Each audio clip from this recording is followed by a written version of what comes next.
Kiwi FM. The Radio Kiwi. 102.2 Auckland. The Radio Wammo Breakfast. Kiwi. Time now to steer into the night sky with Dylan Storey, amateur astronomer and an enthusiast. Thanks very much to the Auckland Stardome Observatory. He joins us live from his very own observatory at home. G'day there, Dylan. Good morning, Wammo. Good morning, listeners. Maybe Astronomy Geek would be a more suitable title. Astronomy Geek, yeah. Okay, I'm happy with that. Gazing into the night sky. Or just Geek. Geek? Yeah. Just, okay. Dylan Storey, Geek, joins us now. Yeah, there we go, yep. Now, the weather over the past week has been pretty wild. It hasn't been so good for staring into the night sky. But the weather also, I think, possibly lends a clue to also what is happening and where we are at in our calendar. And where the moon is at right now. I'm pretty sure all this is linked. You might have another idea about that, but Dylan, what do you think? I don't think it's linked to anything to do with the moon necessarily. I think it's just a kind of hangover from the winter season. I know there's a lot of people who like to make a lot of noise saying the weather is directly linked to the Earth, to the moon, and then they link it to whale strandings and earthquakes, and they draw any kind of tangent they can from it. And say, oh look, I predicted this. But it's the equinox right now, though, and at this time of the year we have the equatorial winds. The roaring 40s do sometimes come up a little bit higher, and we get these westerly winds. Yes, well, it's yeah, that's right, exactly. It's a change in season. The equinox is the time. Equinox was yesterday. It's the time when the day and night are equal length, so you're kind of getting day to day. You're getting more drastic shift in the amount of sunlight. Whereas around the solstice, the sun's angle hardly changes for about a month. It changes very slowly. With around the equinox, things are moving a lot faster, so you do get a bigger temperature gradient, which could cause storms and things, I guess. Yeah. But more importantly, the equinox is kind of the start of astronomical spring. So calendar spring starts at the start of September, but this is when the Earth is actually at its quarter way around the Sun. So the axis is at a right angle to the Sun, and we're starting into the next sort of quarter of the circle, if I can say that. And so the Northern Hemisphere are talking about fall, and they're talking about their autumn, or fall. Yeah, and we're all getting excited about spring and summer. This is when we start gloating on internet forums about the weather clearing up. That's right. And they start lamenting their 3-week summer or whatever they had. Yeah. So the equinox isn't something, obviously, you can't really observe it as such, can you? No. Well, one thing that you can get some astronomical observation of the equinox from is the sun rising and setting position, because this is the one time of the year. Well, there's 2 equinoxes a year, so there's 2 days a year when the sun will rise due east and set due west. So from a navigation perspective, if you can see the sunrise or the sunset, you've got your directions. Okay. And certainly in the old days of stellar navigation, this was a sort of important day for marking direction.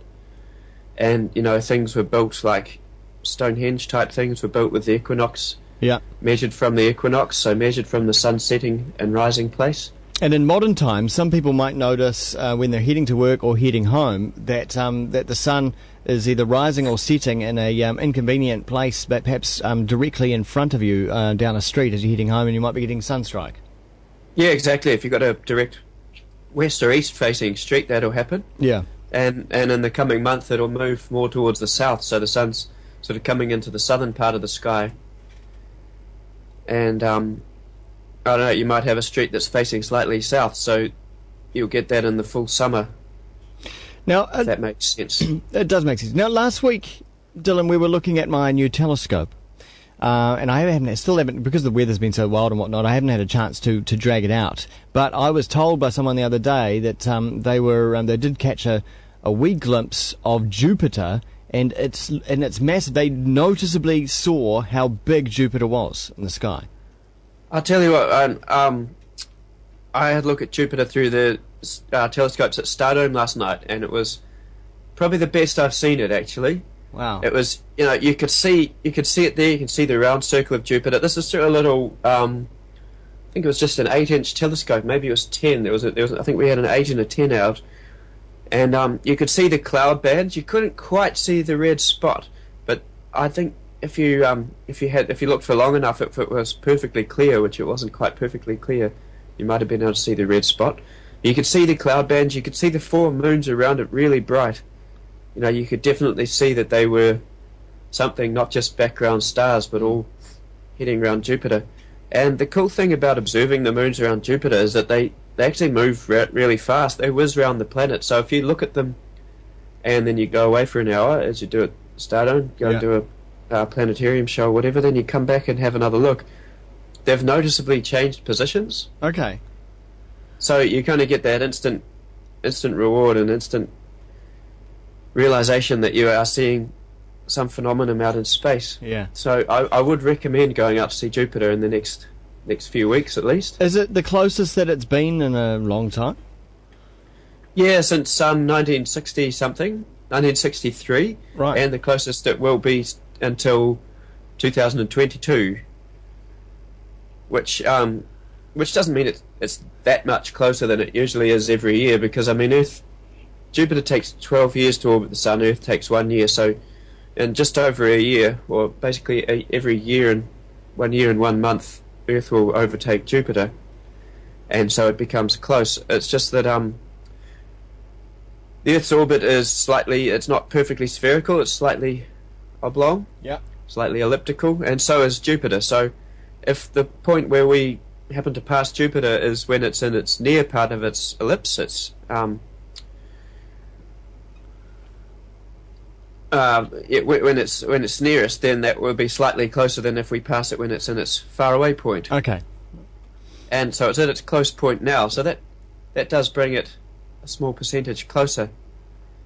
Cool. Well, now's a good time to either get out your amateur wee telescope or go along and see the pros at the Auckland Stardome if you're going to be in the zone, in the area, and check out Jupiter. Hopefully, we should be getting some clear skies this weekend. Yeah, hopefully. Surely the storm's got to stop. It's been going for long enough. A week's quite long enough, yeah.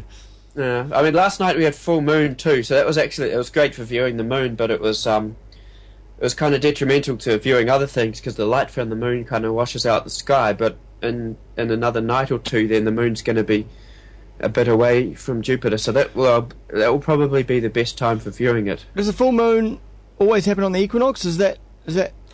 No, complete coincidence. Okay. So, they happen. The moon's full every 29 days, so, every few years it's going to happen to land on the equinox. But I bet there were a few people bracing themselves for the end of the world last night. Yeah, probably. Hey, thanks very much. Well, good on them. I've always got to bring that up at least once during our sessions, Dylan. It didn't end, if you want to inform listeners. Yeah, no, we're still around. This isn't... Well, it didn't end. Yeah, this isn't the afterlife right now at all. Thanks very much, Dylan. We'll see you next week. Or is it? Yeah. Dylan Storey is a astronomy geek. And you can also find him sometimes hanging out at the Auckland Stardome Observatory.